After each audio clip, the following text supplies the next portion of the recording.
The Hiker's Nightmare, a horror story.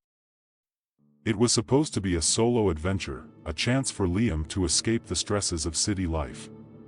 He had planned this hike for months, meticulously mapping out every trail, every campsite.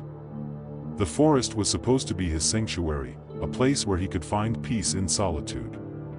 But as the sun began to dip below the horizon, casting long, eerie shadows through the dense canopy, Liam would soon discover that he was not alone. Day 1. Liam set off early in the morning, the trailhead engulfed in a thick fog. The chirping of birds and the rustling of leaves underfoot were the only sounds that accompanied him. With a backpack full of supplies and a heart full of anticipation, he ventured deeper into the forest.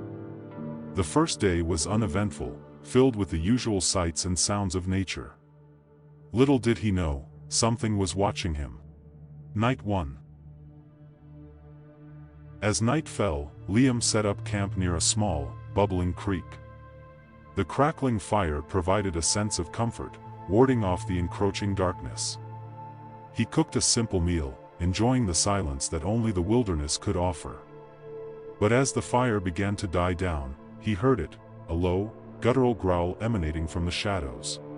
His heart pounded as he grabbed his flashlight and shone it into the darkness. Two glowing eyes reflected back at him, unblinking and menacing.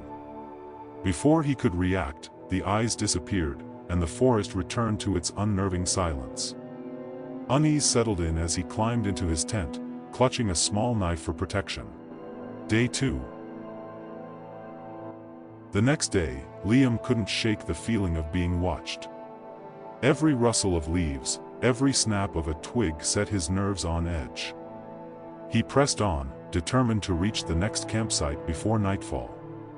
The forest seemed to close in around him, the trees growing taller and the underbrush thicker. The trail became less distinct, as if nature itself was trying to trap him. As he trudged forward, he found strange markings on the trees, deep claw marks that oozed sap. He tried to convince himself they were from a bear, but deep down, he knew something far more sinister was at play. The air grew colder, and an unnatural silence fell over the forest. Even the birds had stopped singing. Night 2. Liam set up camp earlier than usual, hoping to find some semblance of safety before darkness fell. As he sat by the fire, trying to calm his frayed nerves, the forest seemed to come alive with whispers. The wind carried faint voices, speaking in a language he couldn't understand. He strained to hear, but the words slipped through his grasp like smoke. Suddenly, a blood-curdling scream pierced the night, echoing through the trees. It was a sound of pure terror, filled with pain and desperation.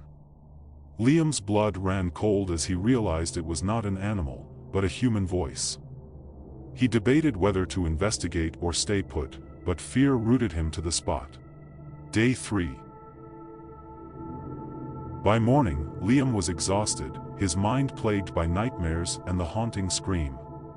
He knew he had to get out of the forest, but the trail had disappeared, replaced by an endless maze of trees. He wandered aimlessly, each step taking him deeper into the unknown. As the day wore on, he stumbled upon an old, dilapidated cabin. Desperation drove him inside, hoping to find some form of help. The interior was dark and musty, filled with the scent of decay. Strange symbols were carved into the walls, and the floor was littered with bones, animal and human alike. Night 3. Night fell once more, and Liam knew he couldn't stay in the cabin. He built a small fire outside, the flickering flames barely keeping the darkness at bay. The forest was deathly silent, the whispers now replaced by an oppressive stillness. Then he saw them, creatures emerging from the shadows, their forms twisted and grotesque. They moved with an unnatural grace, their eyes glowing with a malevolent hunger. Liam's heart raced as he backed away, but there was nowhere to run. The creatures circled him, their growls echoing through the night. In a last desperate attempt, Liam grabbed a burning branch from the fire and swung it wildly. The creatures hissed and recoiled, but it was a temporary reprieve. One of them lunged, and he felt a searing pain as claws raked across his arm. He fought with all his strength, but the creatures were relentless. By morning, the forest was silent once more. The campsite was abandoned, the fire reduced to ashes. There was no sign of Liam, only the faintest trace of blood on the ground. His disappearance would become a mystery, a tale whispered among hikers and locals. They would speak of the cursed forest and the creatures that dwelled within, warning others to never venture alone. But the forest kept its secrets, and the creatures continued to lurk in the shadows, waiting for the next unsuspecting soul to wander into their domain.